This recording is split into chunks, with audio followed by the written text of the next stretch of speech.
നസ്ലിന്റെ I am Kadhalan cinema അങ്ങനെ OTT release ചെയ്തിരിക്കുകയാണ്. So ഞാൻ മുമ്പും പറഞ്ഞിട്ടുണ്ടായിരുന്നു, ഗിരീഷ് ഏടി ആ ഒരു പേര് ഒരു വീടിന്റെ ചുമരിൽ എഴുതി വെച്ചാൽ കൂടി നമുക്ക് ധൈര്യമായിട്ട് കയറി ചെല്ലാം. കാരണം മിനിമം ക്വാളിറ്റി സാധനമായിരിക്കും. അതൊന്നും കൂടി പ്രൂവ് ചെയ്തിരിക്കുകയാണ്. നല്ലൊരു പടമായിട്ടാണ് ബേസിക്കലി എനിക്ക് തോന്നിയത്. രണ്ടുപേര് തമ്മിലുള്ള റിലേഷൻഷിപ്പിന്റെ കഥ പറയുന്ന സിനിമയാണ്. സോ ഇതിലെ ക്യാരക്ടേഴ്സ് എങ്ങനെയാണെന്ന് വെച്ചാൽ റിയൽ ലൈഫായിട്ട് നമുക്ക് റിലേറ്റ് ചെയ്യാൻ പറ്റും. 70% ഓഫ് ദി യങ്സ്റ്റേഴ്സിന് റിലേറ്റ് ചെയ്യാൻ പറ്റുന്ന ക്യാരക്ടേഴ്സ് ആണ് ഇതിലത്തെ നായികയുടെയും അതേപോലെ തന്നെ നസ്ലിന്റെയും. സോ ഇതിലത്തെ നായിക ഭയങ്കര മിസ്കാസ്റ്റ് ആയിട്ടാണ് എനിക്ക് തോന്നിയത്. ഒരു 50 കിലോ അംബുജ സിമെന്റ് എടുത്തിട്ട് ഒരു തുമ്പിയെ കൊണ്ട് ചോപ്പിച്ച് അങ്ങ് അതേപോലെയാണ് തോന്നിയത്.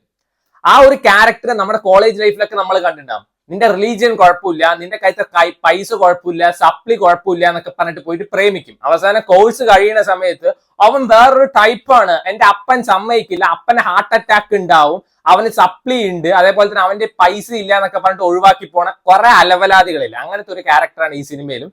She reminds me of my X എന്ന് പറയാം, അതേ സ്വഭാവമാണ്. സോ അവസാനം ഒരു പ്രതീക്ഷയുള്ളത് കർമ്മയിൽ മാത്രമാണ്. അവനവൻ എന്ത് ചെയ്തിട്ടുണ്ടോ അത് അവനവന് കിട്ടും. പിന്നെ നസ്ലിന്റെ ക്യാരക്ടർ പറയുമ്പോൾ നെക്സ്റ്റ് ഡോർ ബോയ് എന്നൊക്കെ പറയില്ലേ, ആ ഒരു ക്യാരക്ടറാണ്. അതായത് അധികം റിച്ച് അല്ല, ഫേമസ് അല്ല, കുറെ കഷ്ടപ്പാടുള്ള സാധാ പയ്യൻ. അങ്ങനത്തെ ക്യാരക്ടേഴ്സ് എനിക്ക് തോന്നുന്നു നസ്ലിനെക്കാളും നന്നായിട്ട് ഒരൊറ്റ മനുഷ്യന് ചെയ്യാൻ പറ്റും. അടിപൊളിയായിട്ട് തന്നെ ആളും ചെയ്തു വെച്ചിട്ടുണ്ട്. സോ നല്ലൊരു സിനിമയായിട്ടാണ് ബേസിക്കലി എനിക്ക് തോന്നിയത്. ഒരിക്കലും നിങ്ങൾ നസ്ലിന്റെ സിനിമയാണ് പറഞ്ഞിട്ട് ഒരു ലോഫ്റ്റർ ആയിട്ടോ പ്രേമല്ലു പോലത്തെ സിനിമയൊന്നും പ്രതീക്ഷിച്ച് പോകരുതെന്ന് ഞാൻ പറഞ്ഞു. അവിടെ ഇവിടെ കോമഡി സീൻസ് ഒക്കെ ഉണ്ടെങ്കിലും കുറച്ചും കൂടി സീരിയസ് മോഡിൽ പോണ ഒരു സിനിമയാണ്. അതായത് ഹാക്കിങ്, പിന്നെ നടക്കുന്ന കാര്യങ്ങൾ, ഇവര് റിലേഷൻഷിപ്പിൽ ഉണ്ടാവുന്ന ഇഷ്യൂസ്, അങ്ങനത്തെ കാര്യങ്ങളൊക്കെ പറഞ്ഞു പോണ ഒരു 110-115 മിനിറ്റിന്റെ ഒരു കൊച്ചു പടം. ഞാൻ ഈ സിനിമ തിയേറ്ററിൽ പോയി കാണാതെ ഇരിക്കാനുള്ള കാരണം ഇതിന്റെ ഡ്യൂറേഷൻ ആണ്.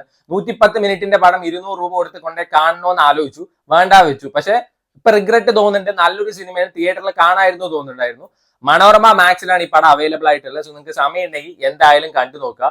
സോ ഇതിൽ നമ്മുടെ ഗിരീഷ് ഏടിയുടെ സ്ഥിരം സിനിമകളിൽ കാണാവുന്ന എല്ലാ ക്യാരക്ടേഴ്സും ഉണ്ട്. ആ ഒരു കൊച്ചൊഴിച്ച് ബാക്കിയുള്ള എല്ലാവരും അടിപൊളി പെർഫോമൻസ് തന്നെയായിരുന്നു. സോ സമയം ഉണ്ടെങ്കിൽ കണ്ടു നോക്കുക. സിനിമ തുടങ്ങുന്ന സമയത്ത് തന്നെ ഇവര് തമ്മിലുള്ള റിലേഷൻഷിപ്പ് എത്രത്തോളം വീക്കാണ് എന്നുള്ള കാണിച്ചിട്ടാണ് തുടങ്ങുന്നത്. അതായത് ഒരുത്തന് ജോലിയില്ല, അവന് സപ്ലി, അവന് വീട്ടിലത്തെ പ്രശ്നങ്ങൾ. മറ്റേ കൊച്ചാന്ന് വെച്ചാൽ എവിടെയൊക്കെ പ്ലേസ്ഡ് ആയി സ്റ്റിൽ എന്താണ് അച്ഛന്റെ NBFC കുർക്ക് കമ്പനിയിൽ പോയിട്ട് IT ഹെഡ് ആയിട്ട് വർക്ക് ചെയ്യാൻ വേണ്ടി പോവാണ്. കുറച്ചാവുന്ന സമയത്ത് ആ കൊച്ചിന് വന്നിട്ട് ഇവൻ സ്റ്റാറ്റസിന് പറ്റാതാവുന്ന അങ്ങനത്തെ പ്രശ്നങ്ങൾ നമുക്ക് സ്ഥിരം ലൈഫിൽ കണക്ട് ചെയ്യാൻ പറ്റും. കാരണം നമ്മളൊക്കെ ഒരു ഡേ അല്ലെങ്കിൽ വേറൊരു ഡേ അനുഭവിച്ച കാര്യങ്ങളാണ് ഈ സിനിമയിൽ കാണിക്കുന്നത്. സോ പിന്നീട് ആളൊരു ചെറിയ റിവഞ്ച് എടുക്കാൻ വേണ്ടി പോകണം കാര്യങ്ങളൊക്കെയാണ്. ഹാക്കിംഗ് ഒക്കെ അത്യാവശ്യം ഡീറ്റെയിലും റിയലിസ്റ്റിക് ആയിട്ടാണ് ഈ സിനിമയിൽ പ്രസന്റ് ചെയ്തിരിക്കുന്നത്. സോ ഞാൻ ട്രിപ്പിൾ ആണ്, അതായത് ഇലക്ട്രിക്കൽ ആൻഡ് ഇലക്ട്രോണിക്സ് ആണ്. എനിക്ക് ഈ കമ്പ്യൂട്ടർ സയൻസും കാര്യങ്ങളൊന്നും വലിയ കാര്യത്തിൽ അറിയില്ല. സ്റ്റിൽ ഇതിലത്തെ ഹാക്കിംഗ് കാര്യങ്ങൾ കാണുമ്പോൾ നമുക്ക് മനസ്സിലാവുന്നുണ്ട്.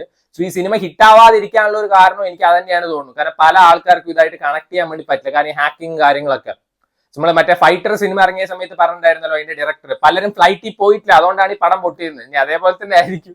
സോ ജോക്സ് അപ്പാർട്ട് വളരെ നല്ലൊരു സിനിമയാണ്. സോ നിങ്ങൾക്ക് സമയം ഉണ്ടെങ്കിൽ കണ്ടുവെക്കാം, ട്രൈ ഇറ്റ് ഔട്ട്.